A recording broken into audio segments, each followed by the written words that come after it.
Just to follow up while we're still in session on the previous item, the supervisor Pinches had asked about the STIP funds. I did get a comment back from our DOT director and says the matter that John referred to, Supervisor Pinches, excuse me, was for the 2008 STIP cycle.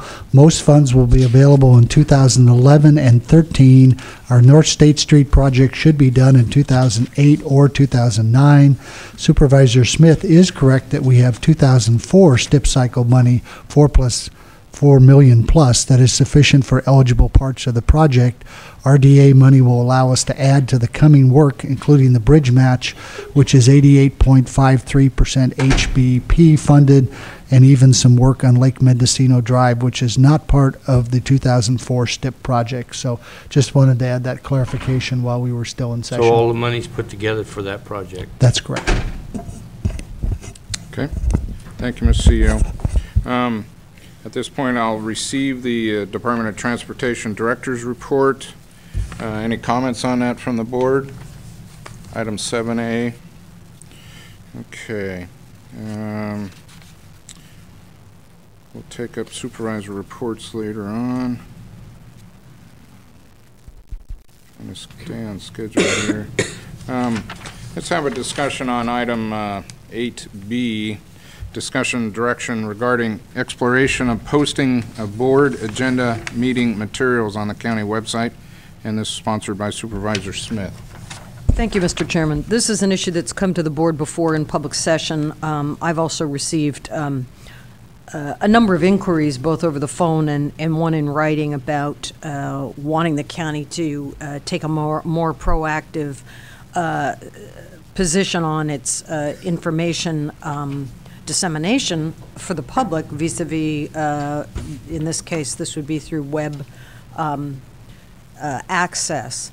I think it's very important, particularly for the outlying areas, because what we currently have, and we're speaking now primarily about the Board of Supervisors agenda postings. This could have some other implications for such as the planning department and other counties, county websites that do postings of timely information. But in particular, the board schedule, we have only very basic information available on the web. And the request has been to provide additional levels of information for the public. And it was interesting because I was asked by the press this weekend in a phone interview, and this person brought it up, what this was about, and that this was, in fact, a very timely and important topic for those in outlying areas. And the point was made that if you want supporting information, if you read the basic agenda online, you want any supporting documentation, you need to make that trip to the clerk's office to obtain it, or ask for fax copies and other ways that are rather cumbersome to obtain the information. So I asked to put this on the agenda, that we would just begin a very basic discussion on this, how we might proceed. I've discussed it with the executive office and also with the clerk of the board, and I think each of them may have some preliminary information. They can at least share with us what they've done to sort of get the discussion started behind the scenes. So where I would like to go with it is that we have a recommended motion or action item to direct staff to study the issue and return to the board with additional information and or recommendations, a very general position.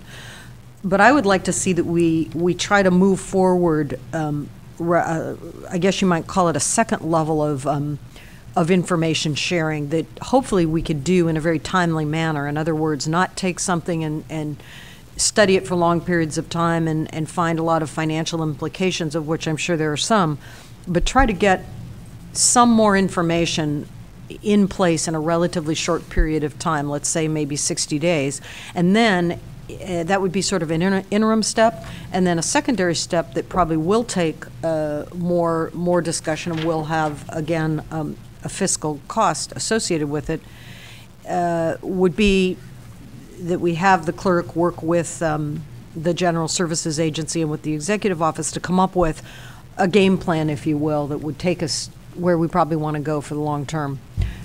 And And I think that Mr. Mitchell can comment his experience of coming here and what he found with our technological interface.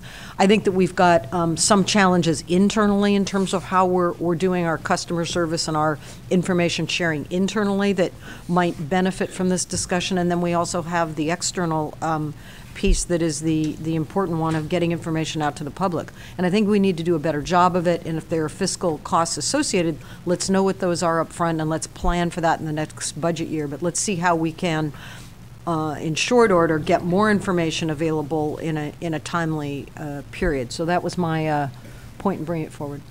Okay. Any board members' comments on that as a direction to staff? To the council, do we need a motion to direct staff to start the research on this? Well, you can just direct staff to do it. I think we've already begun doing the research. So. Any problems from the board's level of directing staff to start this work? Well, Supervisor Koufax. I just would ask whether it might be worth putting this before the General Government Committee, since it affects the public, and it affects the public in very different ways, that we perhaps might start with having the General Government Committee invite public input, because I know there's a lot of need, but again, that great need is by a relatively small number of people. On the other hand, there are minimal needs that are needed by a very wide swath of individuals. So I would suggest that maybe we go with the public input effort through the committee system.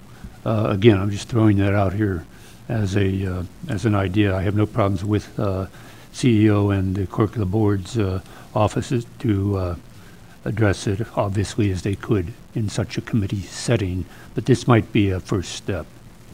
Supervisor Pinches. I concur with Supervisor Koufax. I think this needs to be put in committee, because when you get into this, and I'm not a computer person, but I know enough about it to know that the more there's going to be a lot of staff time involved. I mean, you talk about the level of stuff that you want out there. Well, I mean, does that mean that every piece of paperwork that every department has and every issue is involved? I mean, it could run into a very inexpensive project, and it's as Supervisor Koufax said, for the most part, it's for a small amount of people out there that are requesting this, and it can turn into a large amount of money to do this.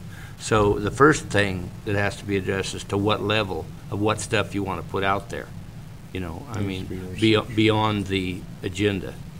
So I keep reminding this board that we're not in a time where our revenues are increasing, and we have to watch what we do in the future. It's real easy to come back and say, yeah, we'll do it, but, well, it might take 3 people to do this. And so there's a very significant financial implication here. So I think we need to walk softly on this. For that reason, I think it needs to be put in the committee, the General Government Committee. I think that's the proper place to start. Thanks, Supervisor. Supervisor Smith. I think that that's a good suggestion. My understanding, though, is that really the cities, and before we conclude the discussion, I'd like to go to the clerk and see because she's done some research online, pulled up some things, and could make a few brief comments.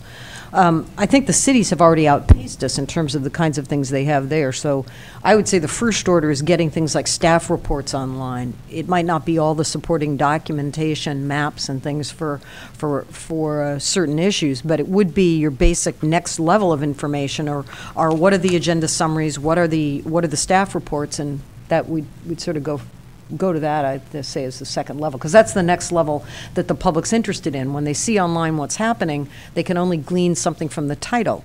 So then they, if they have other questions, they have to find a mechanism for obtaining additional information, and I think it's somewhat cumbersome, and we really are behind. If you look at what other counties are doing and their websites for Board of Supervisors, I think there are many features that ours doesn't have. We could take it in small pieces to, heeding Supervisor Pinch's caution on the cost, but I think we need to start going in that direction, because we're really out of date with the kinds of services we provide. In a large county, geographically